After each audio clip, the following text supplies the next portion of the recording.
নমস্কার। আগের ভিডিওতে স্বপ্নতাতের সপ্তম পর্ব শেষ করেছি। স্বভাবতই আজকে স্বপ্নতাতের অষ্টম পর্ব শুরু করব। জানি না এই অষ্টম পর্বটা শেষ করার জন্য আমাকে আবার কটা ভিডিও করতে হবে, তবে আকার আকৃতি দেখে আমার মনে হচ্ছে যে দুটো ভিডিওতেই হয়তো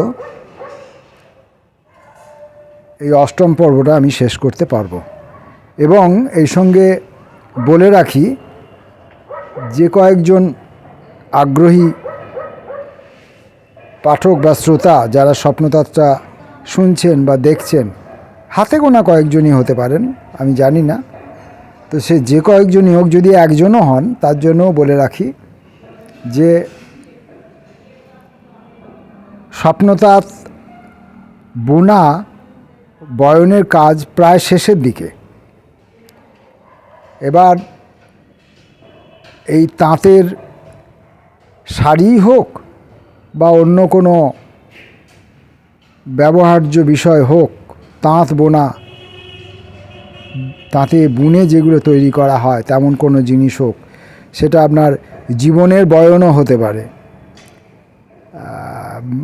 প্রেমের বয়ন হতে পারে, ভালোবাসার বয়ন, তো সে যেমনই হোক, যাই হোক, সেটি প্রায় শেষের দিকে আমরা এসে গেছি। অষ্টম এবং নবম আর দুটি পর্ব হলেই আমাদের স্বপ্নতাঁত বোনা শেষ হয়ে যাবে।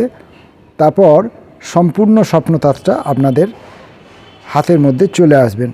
তারপর আপনারা বিচার বিশ্লেষণ করার অবকাশ পাবেন যে বয়নটি কেমন হলো। যাই হোক, আমি অষ্টম পর্ব শুরু করছি। শান্তিনিকেতন পৌঁছে অনু ফোন করল। উৎসবতী জানান দিল বাড়ি থেকে অনুর লেখা ইংল্যান্ডটা কয়েক মিনিট আগেই যে তার হাতে এসেছে। আর তো মোটে হাতে গোনা দিন গুটি কয়। উৎসবতীকে যেতে হবে উড়ে উড়ে, প্রবাসী হবে উৎসবতী। মনের ভিতর কবি অনন্ত, সঙ্গে আছে ষোড়শ ঘোড়া দ্বিমাত্রিকে অনুর আঁকা, অন্য দুটি পুয়ান পোড়া পাঁচমুড়াতে ত্রিমাত্রিক। কথা অনেক, ব্যথা কেমন কেমন যেন। রোদের বেলায় ছাতার তলায় 3টে থেকে অনন্ত রায় গোটা 5 ছাত্রছাত্রী পড়ায় 2 দিন সপ্তাহেতে। যদিও এসব হবার কথা নয় এখানে, 11-12 ক্লাসের এটা। অন্য 2 দিন রিডিং রুমে বাংলা অনার্স 2য় বর্ষ। আছে 2 জন ভীষণ কুঁড়ে, ওদের বাড়ি টাকা অগাধ। এসব আছে বলেই কিন্তু পড়াশোনার খরচ ঠেলার কারণ হেতু বহু ছেলেকে বাবার জমি মায়ের গয়না বিক্রি বাট্টা করতে হয় না।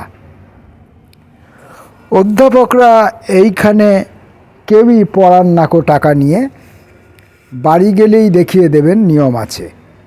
মনও আছে দাদা দিদিদের, সবাই ভালো। ভালো মানেই টিফিনও খাওয়ান পড়তে গেলে। ভালোর মাঝেও তেলোলজি শব্দখানার জন্ম হলো এই মাটিতেই। কেউ জানে না কাজকর্মে, কেউ জানে তা কাজকর্মে, কেউ বা কেবল শব্দখানা কণ্ঠে কর্ণে জানে মাত্র।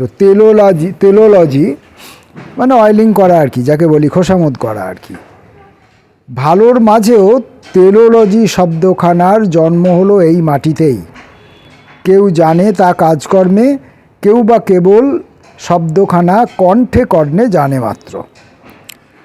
উৎসবতীর চিঠি এসেছে হলুদ খামে, অনুর বাসায় শনিবারের দুপুরবেলা। স্ট্যাম্প দেখে তাই মনে হচ্ছে 2 দিনেতেই চলে এলো। ইমেলেতে প্রকৃত চিঠির আদিম চিঠির স্বাদ মেলে না। জানিয়েছিল অনন্ত রায় ওর চিঠিতে, উৎসবতী লিখেছে ওকে। যাবে নাকি রবীন্দ্র সদন 25শে বৈশাখ? ফোনে জানাও। কেমন লিখছো? জানবো সেদিন, পড়ব সেদিন, শুনবো তোমার নিজের গলায়, সাগর পাড়ি দেবার ক্ষণে তোমার সঙ্গ কপালে নেই। আসলে ইমেলে যে চিঠি আসে সেই চিঠি প্রাপ্তির সঙ্গে আর ডাকে পোস্ট অফিসে আসা চিঠির যে প্রাপ্তি, দুটোর কখনোই এক হতে পারে না। ইমেলের চিঠির মধ্যে সেই আনন্দ, সেই নৈকট্য, সেই ঘনিষ্ঠতা, সেই স্পর্শ, সেই ঘ্রাণ থাকে না।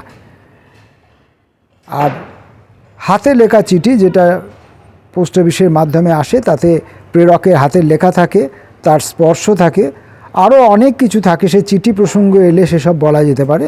সেসব আপনারা যাদের পুরনো চিঠি যাদের পাওয়া লেখার অভ্যাস আছে বা এখনও বা আগে ছিল, তারা এসব খুব স্পষ্টতই বুঝতে পারবেন। তো যাই হোক, একটা হাতে লেখা চিঠি উৎসবতীর কাছ থেকে এসছে। উৎসবতী কিন্তু এখনও দেশ ছাড়েনি, এখনও দেশেই আছে সে, তাই তার হাতের লেখা চিঠিটি এলো এর কাছে। এবার বলছে যে 25শে বৈশাখ রবীন্দ্র সদনে সে যাবে কি না, গেলে তার সঙ্গে দেখা হবে। আর জানতে চাইছে যে সে যখন সাগর পাড়ি দেবে, সে যখন ফ্লাইটে উঠবে, এয়ারে যখন সে যাত্রা শুরু করবে, তখন কি সেই শুভক্ষণে কি সে অনন্তকে দেখতে পাবে না, এটা সে জানতে চাইছে। ভালো থেকো, ভালো লিখো, বাউল আকাশ মাথায় ধরো, সঙ্গে আছি আমি তোমার। দিন চলে যায় দিনের নিজের ছন্দ তানে, মন চলে যায় মনের নিজের স্বপ্ন ঘোরে। বিকেলবেলা একা একা হেঁটে হেঁটে সোনাঝুরির দিকে চলল অনন্ত আজ।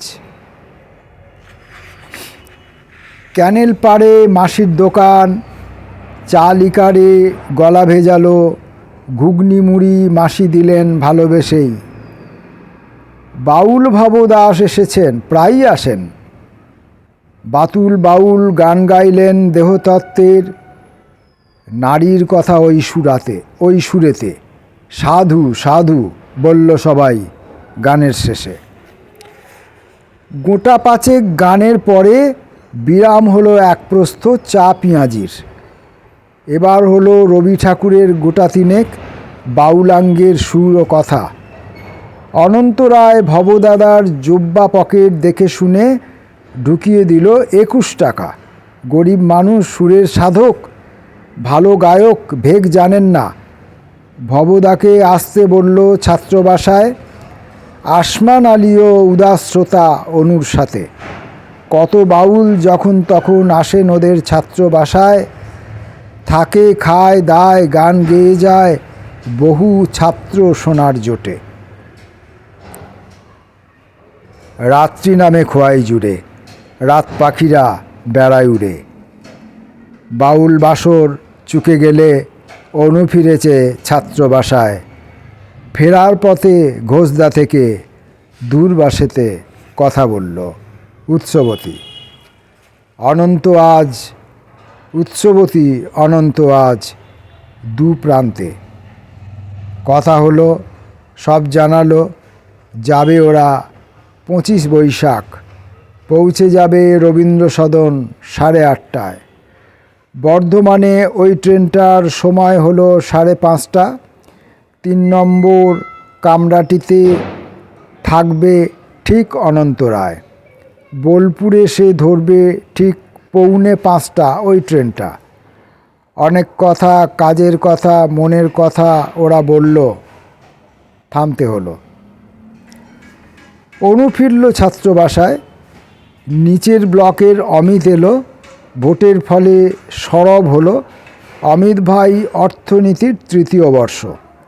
ওদের বাড়ি মুর্শিদাবাদ কাঁদির কাছে। বানে ভেসেছে ওদের বাড়ি, ওদের ফসল। গত বৎসর ভীম বর্ষণ, বন্যা, তবু হাসি ঠাট্টার ব্যাপার। বন্যা তবু রাজনৈতিক কুটকাচালি। কথায় কথায় ক্লান্ত হয়ে ক্যাসেট প্লেয়ার চালিয়ে নিয়ে গান শুনল মোহর দিদির। হঠাৎ নবীন ঘোষ ঢুকল।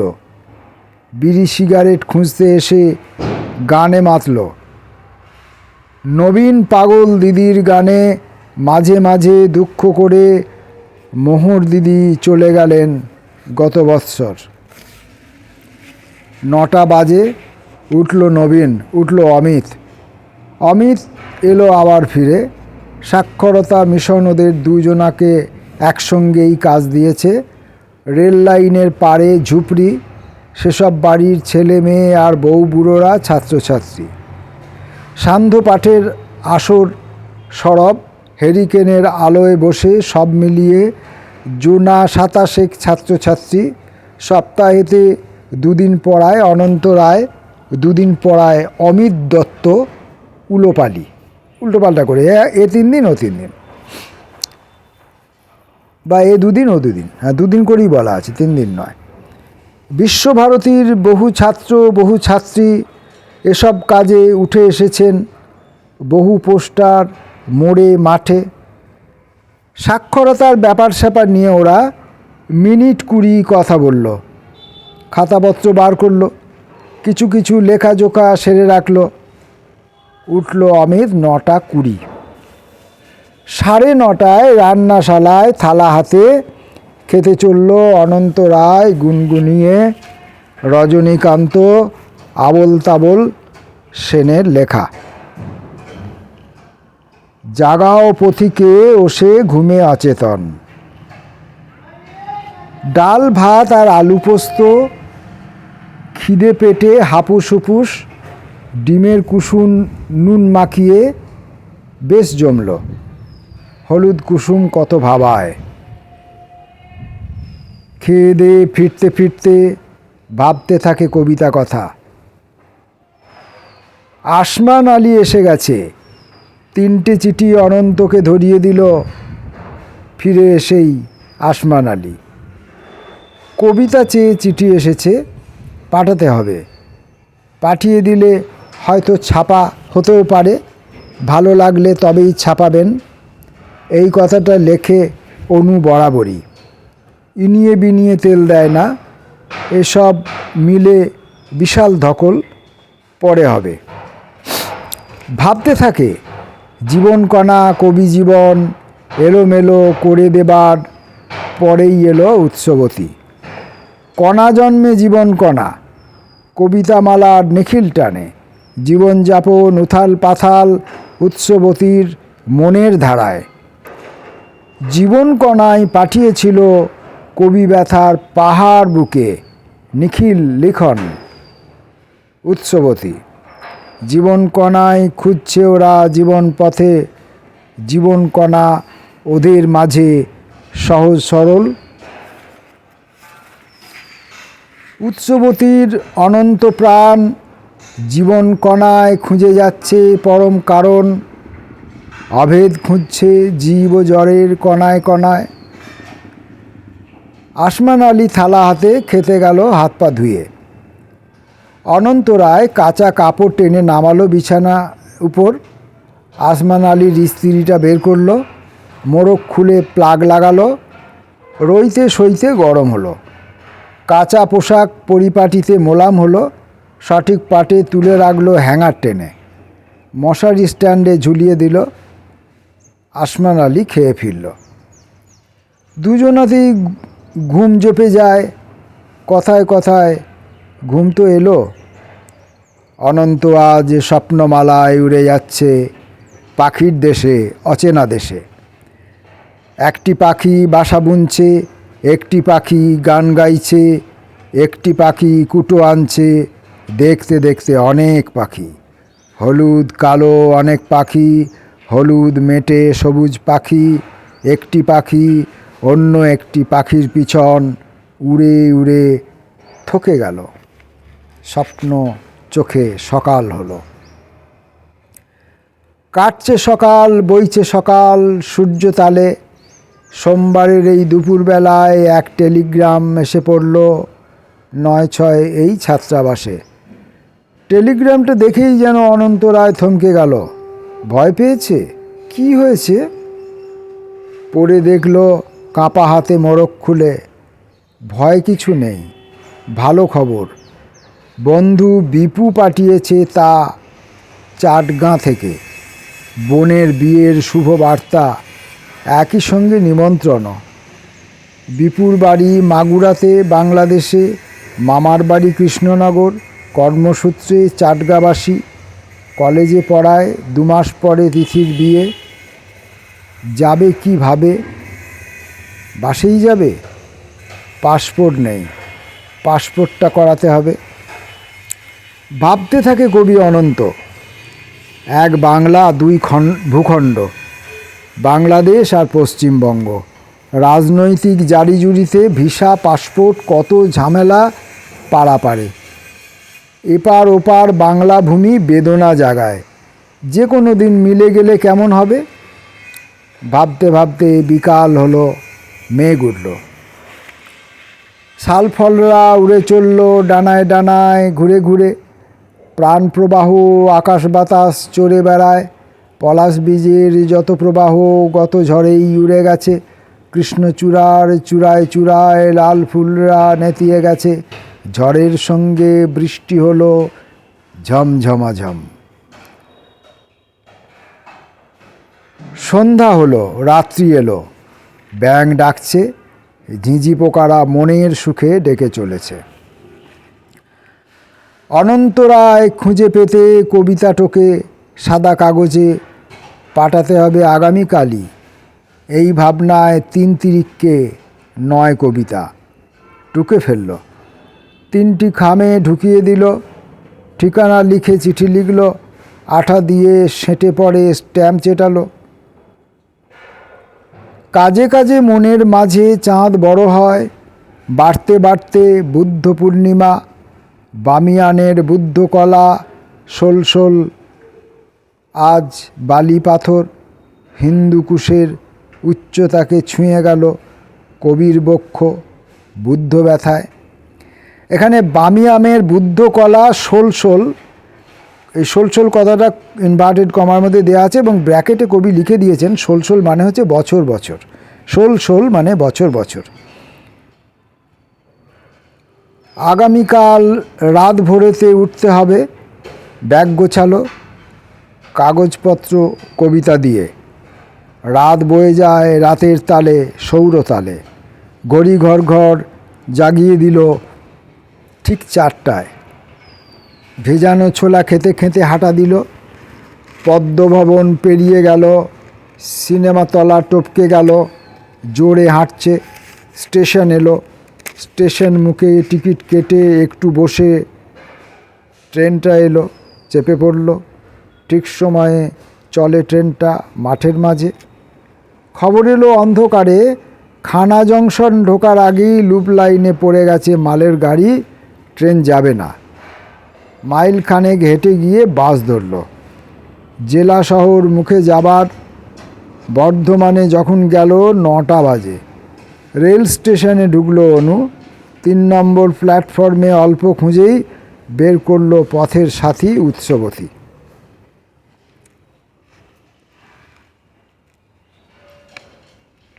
স্টেশন থেকে বেরিয়ে এলো ওরা দুজন। অঘটনটা বাধা দিল ওদের আশায়।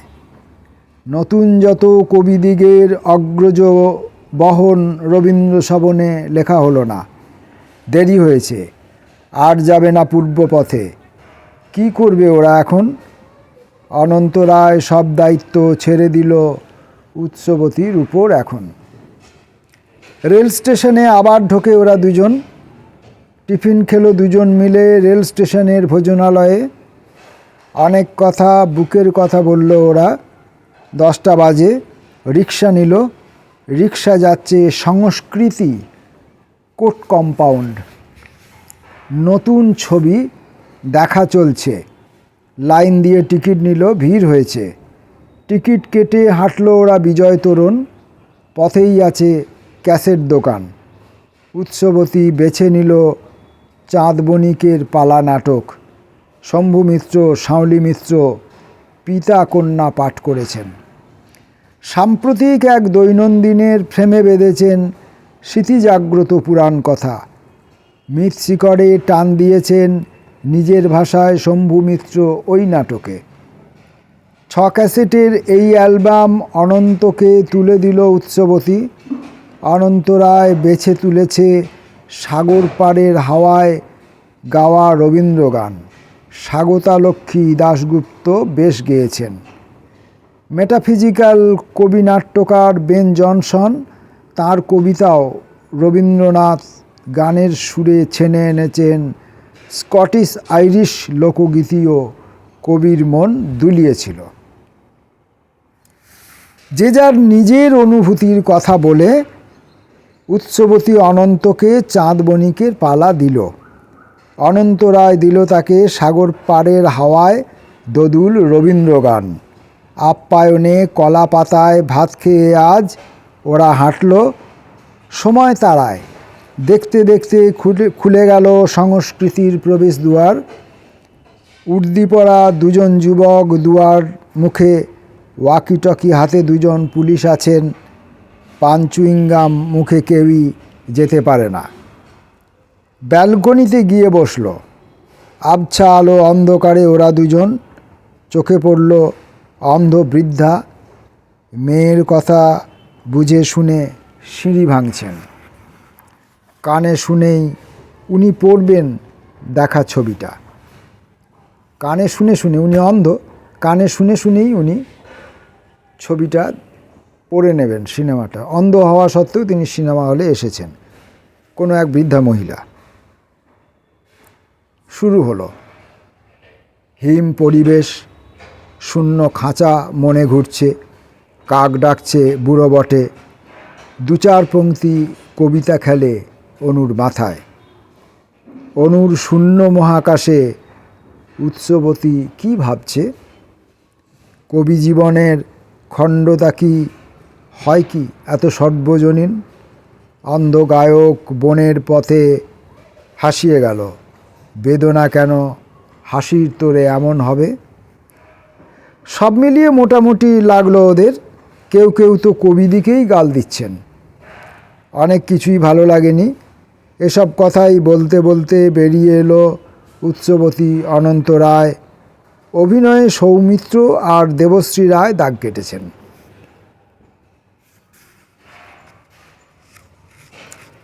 এখান পর্যন্তই পড়লাম। এটা সিনেমা দেখলো ওরা সংস্কৃতি ভবনে, সিনেমা হল। সেখানে ঢুকে ওরা একটি সিনেমা দেখলো। এরপরে বাকি অংশ যেটুকু আছে আর একটা সিটিংয়ে, আমার এই ৮ম পর্ব, তাহলে আর একটা সিটিংয়েই শেষ হয়ে যাবে। তাহলে আপনাদেরকেও বেশি কষ্ট দিলাম না। আর উৎসবতী এবং অনন্তর পীড়ন ব্যথাকে দীর্ঘায়িত কবিও করেননি, আমাদিকেও আর করতে হবে না। আশা করছি পীড়নের চূড়ান্ত সীমায় আমরা পৌঁছে যাব খুব শীঘ্রই। সেই সুখকর পীড়ন ব্যথা আমরা গ্রহণ করব নিজে নিজে, সকলে মিলে। নমস্কার।